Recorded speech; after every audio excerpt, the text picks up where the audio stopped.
deck chairs on the Titanic, right? There. I feel like I'm doing something, right? I think we're gonna get started.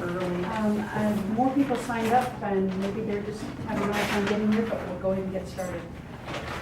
We're very fortunate to have Tim Rickey today. I've heard about him. I met him at a Coaches Alliance meeting briefly, and then in the meantime, I met someone who had heard him speak and raved about his speaking ability, so I'm delighted that he's here today. Tim and I just met, to really have a conversation for the first time, so he's wound me up with a little introduction, which I think will be helpful. Tim is our speaker. He's an author, speaker, and coach, and he's also been Entrepreneur of the Year and Florida Business Person of the Year. He's a bit of a surprise in looking at him. I don't know if you've seen the advertisement recently with Kenny Rogers where he's singing and he's playing cards and so forth. Mm-hmm. Looking at him, you might guess that he would be an impersonator of Kenny Rogers, but he's been an impersonator for charities for 23 years as an Elvis impersonator. And he's published 10 books and provides sensory seminars to help all those, everyone to become better networkers, salespeople, and goal achievers. Today he's going to share a few ideas that can make our networking a very productive step in building our businesses. After his speech, he will be offering and signing his book, The Gift Revisited, for only $10. So break out your pens and paper. This is important information. And then he wound me up even with a joke. I'm not good at jokes, but I'll give it a go. So frankly, I could stand up here for an hour and talk about our speaker's accomplishments, but only if I talk really, really fast. Thank you. With that, Tim. Or should I should have said thank you very much. Thank you.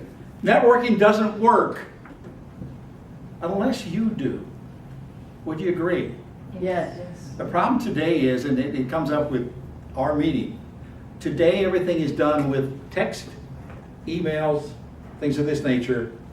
We use one sense, the sense of vision, to read something. So when we network, we have to bring the others into play, and I'm going to discuss that a little bit. The early bird gets the worm. If you noticed, I was here first because I wanted to meet each of you individually, and I've done that. Even Scott, who I've known for some time. He is the president of our Winter Park Toastmasters currently. So I apparently have 3 or 2 evaluators in the room here. So I'm sorry I didn't bring my manual, Scott, but here we go. I have one in the car. Okay. Where's the bell? So the reason you get there early is twofold. One is when you meet someone, introduce yourself, don't get into specifics. You just want them to have a picture of you. Because when you do stand up to introduce yourself and talk about your company a little bit, they're seeing you twice. That goes into the head. When I coach people for the International Speech Contest and they go to the contest like district here, I make sure that they're there on Friday night, even if they're speaking Saturday night, the second event, because I want them to go to every single table, introduce themselves, tell them the club they're with, but never tell them that they're going to be a speaker. Because then when they come out Saturday night, and they're competing against 6, 7, or 8 other speakers, you're immediately recognized. Does that help in the voting?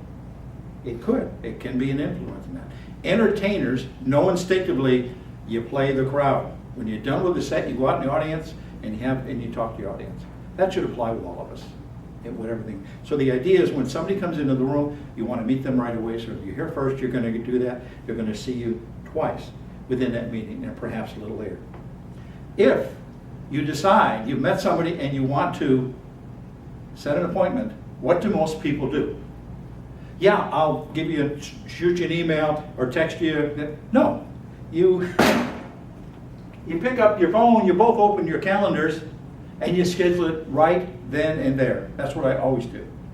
I just scheduled to call this afternoon the caterer for the club. It's already in my calendar. The calendar I use not a checklist so much in that area. But schedule it then. Then it's done.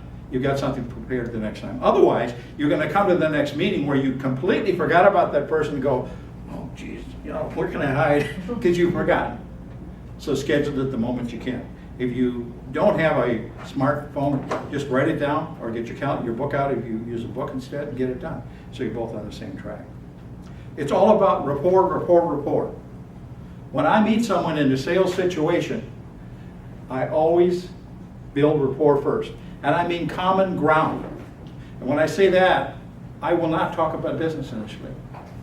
I'll notice something they're wearing or what have you. Like this lady down here, she looks like she's from England, right? You heard that today. And I'll build on that because that establishes a rapport and a bit of trust with people. So now you're off and running. So try and build rapport first. When I had my business, which was a team maid service, people would call in. And I was the first one to do that in Florida. And I'm going to have to tell them three things. One, the price of your maid service is now going to double because it's a business instead of a girl down the street. Two, you're going to leave money on the counter. And three, you're going to tell me how to get in your house. And you've never met me. Do I have a challenge?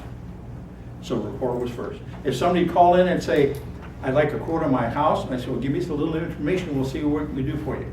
So they'd mention the subdivision. And I would immediately say, oh, do you know Mrs. Smith over on 2nd Street? She's in the same subdivision.